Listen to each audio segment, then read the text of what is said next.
As I was attempting to answer your question very calmly, unlike you, excuse me, Madam Attorney General. Answer yes or no. Tell me what the numbers are. I don't want to hear all of your filibuster about this.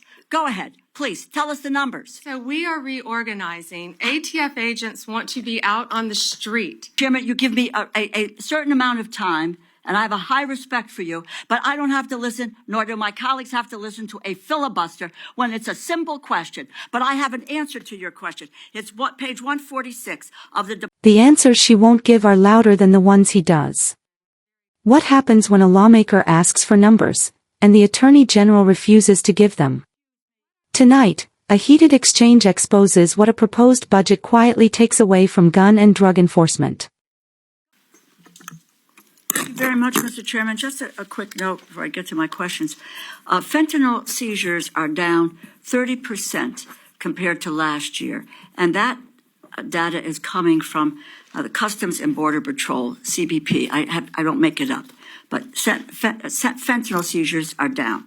At your confirmation hearing, you asserted that you will do everything in your power to prevent illegal gun runners in our country.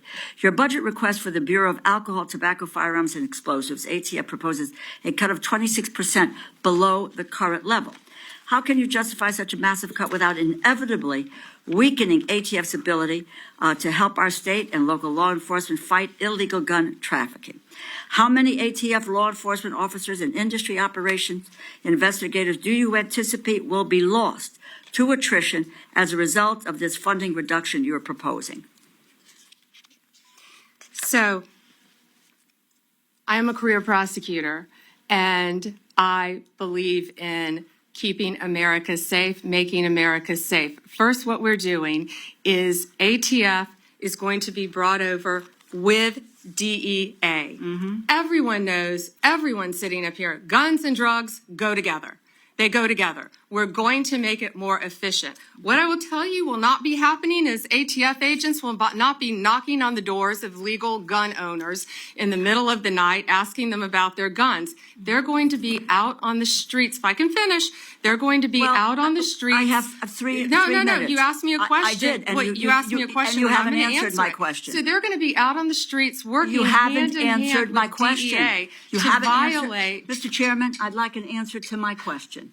And the question is not being answered. How many ATF law enforcement officers and industry operations investigators do you anticipate will be lost to attrition as a result of the funding reduction you are proposing? You are proposing a 26% cut to ATF for fiscal year 2026, as well as a 4.4% cut to DEA. So you're going to merge the two agencies together, and then you're going to shortchange their resources, so neither one of them will be able to do the job that they have been designed to do. You've got a 34% cut to the high-intensity drug trafficking areas program, no dedicated money at all for the Organized Crime Drug Enforcement Task Force. So, my view, it's fair to say that the Trump administration proposal shortchanges federal efforts to stop illegal gun trafficking and federal efforts to stop the flow of dangerous illegal drugs like fentanyl. As I was attempting to answer your question very calmly, unlike you, Excuse me, Madam Attorney General. Answer yes or no. Tell me what the numbers are. I don't want to hear all of your filibuster about this. Go ahead, please. Tell us the numbers. So we are reorganizing. ATF agents want to be out on the street. Okay, let me answer the question for you. I'm going to answer it for you. Page. Mr. Chairman, you give me a certain amount of time, and I have a high respect for you, but I don't have to listen, nor do my colleagues have to listen to a filibuster when it's a simple question. But I have an answer to your question. It's page 146 of the department's fiscal year 2026 budget, and the performance summary explicitly says, and let me quote, ATF will eliminate 541 industry operation investigators, reducing ATF's capacity to regulate the firearms and explosive industries by approximately 40% in fiscal year 2026. ATF will perform fewer regulatory inspections And the department summary goes on to say, and let me quote, ATF anticipates a reduction of approximately 284 support personnel and 186 agents based on historical attrition patterns, and these personnel cuts will impact ATF across various functions, unquote.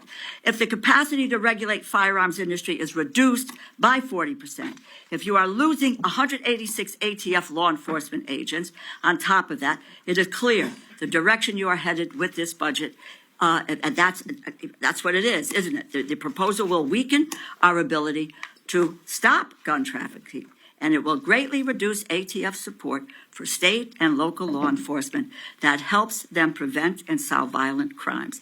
It's a bad proposal. Do you want to hear my answer in 3 seconds? You mentioned regulatory functions. We will not be having ATF agents go to the doors of gun owners in the middle of the night asking them about their guns, period. They will be out on the streets with DEA, guns and drugs. How many there are together. gone? We are not, it will be attrition. We are not firing agents. They will be working. How many with have DEA. taken attrition? Can I tell you that they all want to be on the streets? They want to be doing their jobs.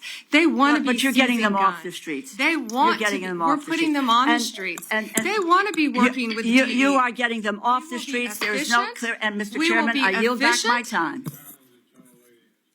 I yield back my clear and On the streets. They want to be working with DEA. You are getting them off the will be streets. There is no efficient. clear and Now let's cut through the noise and look at what the actual record reveals. What we just witnessed in this exchange between Congresswoman Rosa DeLauro and Attorney General Pam Bondi was not a breakdown in civility, it was a breakdown in accountability. And the distinction matters. At the center of this confrontation is a simple question: what happens to federal gun and drug enforcement when you cut billions from the agencies tasked with enforcing the law? Despite repeated attempts, that question went unanswered by the Attorney General, not because the data doesn't exist, but because the data is politically inconvenient. Let's start with the facts DeLauro put on the table. According to Customs and Border Protection, fentanyl seizures are down roughly 30% compared to last year. That statistic alone complicates the dominant political narrative that enforcement failures are spiraling out of control. But instead of addressing whether this decrease reflects improved interdiction, shifting trafficking routes, or resource constraints, the discussion pivots to a budget proposal that, on its face, appears to weaken the very agencies meant to combat these threats. The Trump administration's fiscal year 2026 budget proposes a 26% cut to the Bureau of Alcohol, Tobacco, Firearms and Explosives, ATF. A 4.4% cut to the Drug Enforcement Administration, DEA.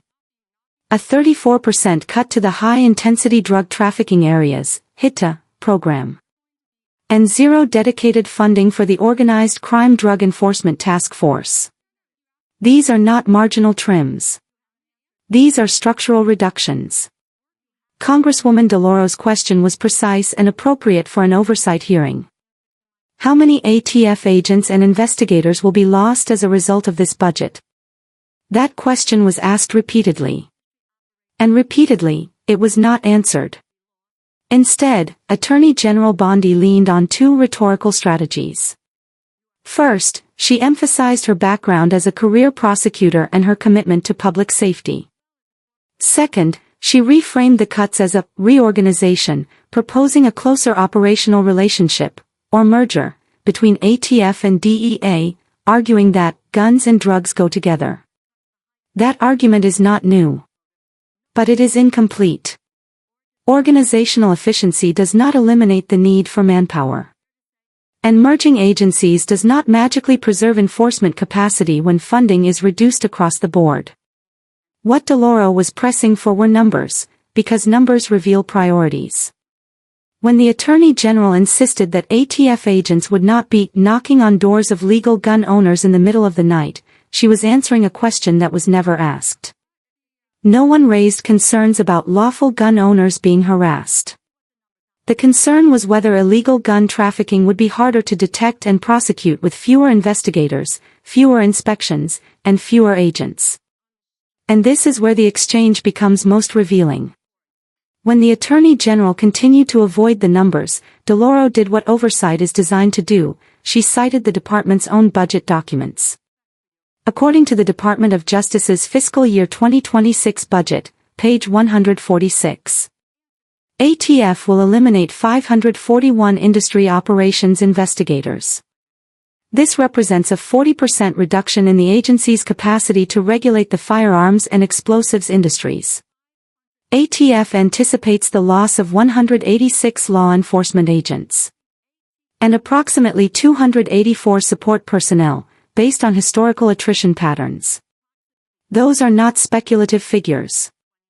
They are written into the budget proposal itself. This is the moment the debate shifted from political theater to factual exposure. Because once those numbers are acknowledged, the consequences become unavoidable. A 40% reduction in regulatory inspections means fewer checks on firearms dealers. Fewer inspections mean more opportunities for straw purchasing, diversion, and trafficking to go undetected. And fewer agents mean reduced support for state and local law enforcement, who rely heavily on ATF expertise in tracing firearms used in violent crimes. The Attorney General's response to this revelation was telling. Rather than disputing the figures, she reframed them again, emphasizing that agents are not being fired, that attrition is natural, and that agents want to be on the streets. But attrition is not neutral when it is planned for, budgeted, and unaddressed.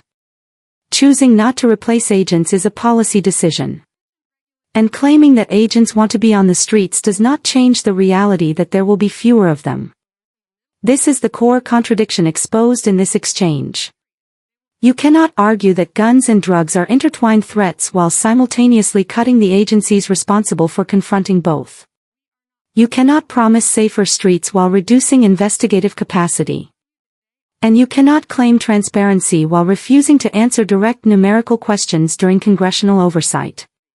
What made this exchange uncomfortable, and politically significant, is that the numbers stripped away the talking points. Once the figures were read into the record, the policy direction became clear. This budget proposal does not merely reorganize federal enforcement, it deprioritizes it. And that brings us back to the broader implication. Oversight hearings are not about tone. They are about answers. When an attorney general responds to a numerical question with philosophical statements, procedural framing, or emotional contrast, calling a questioner not calm, for example, it signals avoidance, not leadership. Congresswoman DeLauro's frustration was not personal. It was procedural. The refusal to answer a straightforward question forced her to answer it herself, using the administration's own documents. That is not a win for transparency. It is an admission by omission. In the end, this debate wasn't about whether ATF agents knock on doors. It was about whether the federal government is choosing to weaken its own ability to regulate firearms and disrupt organized crime, at a time when violent crime and drug trafficking remain national concerns. And the record, once examined, speaks louder than any rebuttal. Because when the answers won't come from the witness chair, they tend to come from the paperwork.